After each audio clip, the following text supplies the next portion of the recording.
Esse ano, só do Botafogo entrar em campo na Copa do Brasil, já irá garantir 1,9 milhões de reais na conta. A CBF divulgou na noite desta sexta-feira as cotas de premiação da Copa do Brasil 2022.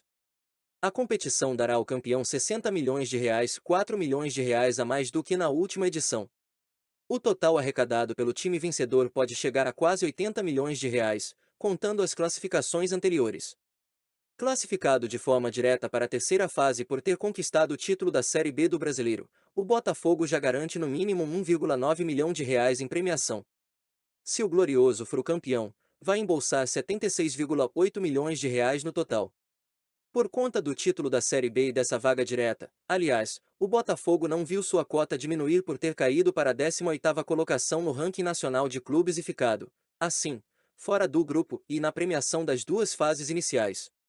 O Vasco, por exemplo, que agora é o 19º e continua na Série B, vai receber apenas R$ 620 mil por participar da primeira fase, enquanto um dos 15 primeiros colocados no ranking como Cruzeiro e Ceará ganham 1,27 milhão de reais. Além de Tairo Arruda e Danilo Caixeiro, da Matix, o norte-americano John Textor teve uma espécie de braço direito durante sua visita ao Brasil para assinar o acordo vinculante com o Botafogo.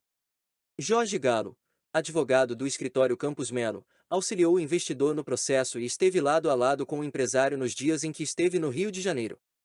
Galo concedeu entrevista ao site UOL e disse que pretende acelerar o processo de auditoria, due diligence e assinatura de documentos e contratos para que 90% da SA passe para o controle de Textor antes mesmo do fechamento da primeira janela brasileira de transferências, dia 12 de abril. Tudo para possibilitar o Botafogo a fortalecer logo o elenco. Temos alguns trâmites.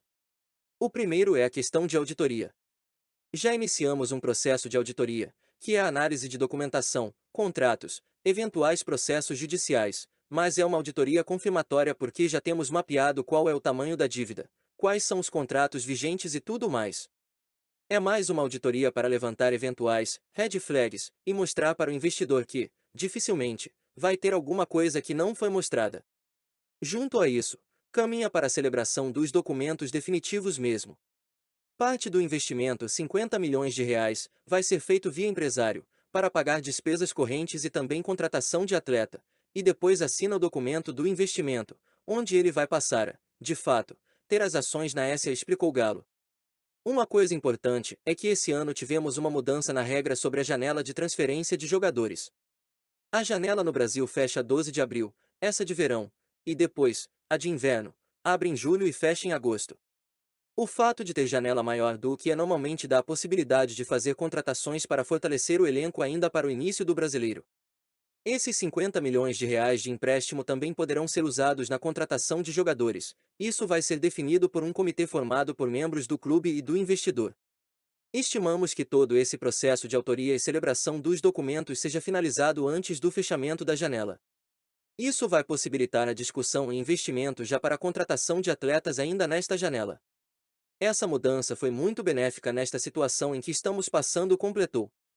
Nossa intenção é fechar a documentação e auditoria o quanto antes, porque só com essa negociação fechada que vai se conseguir fazer um planejamento concreto. Ainda que se tenha o benefício da janela maior, o quanto antes você conseguir formar o elenco que vai, ao menos, iniciar essa nova caminhada, melhor, porque tem a questão se tem alguém jogando na Europa, alguém que não é brasileiro e não fala a língua. Então, tudo isso que tem como planejamento para a equipe, o quanto antes colocar em prática, melhor, disse ainda o advogado.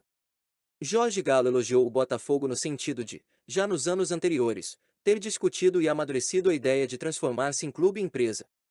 O Botafogo tinha um grande diferencial porque, mesmo antes da lei ser promulgada e passar a ser válida, o clube tinha um processo muito adiantado com relação à estrutura de se tornar uma sociedade anônima, ainda que não fosse nesta característica de sociedade anônima do futebol.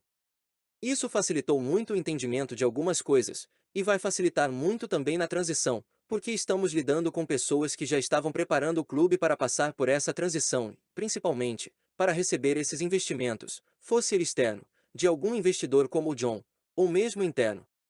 Isso facilitou bastante para o Botafogo, e que eu acho que é diferente de alguns outros clubes aqui no Brasil, pontuou Galo. E agora a pergunta que não quer calar. Quem são os 5 escolhidos por John Textor para reforçar o elenco do Botafogo este ano? Muitos já dizem que Elkson e Rafael Carioca já estão certos na lista, mas e os outros 3 nomes? São nomes guardados a sete chaves e foram avaliados pelo Rafael Rezende e encaminhados para a equipe de John Textor. O que resta é aguardar, pois todos estes 5 jogadores devem ser anunciados até o fim de fevereiro. E você, torcedor, se vocês fossem apostar em nomes, quais seriam?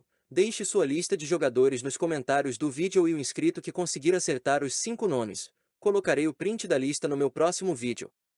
Não se esqueçam de se inscrever no canal e deixar seu like. Saudações alvinegra.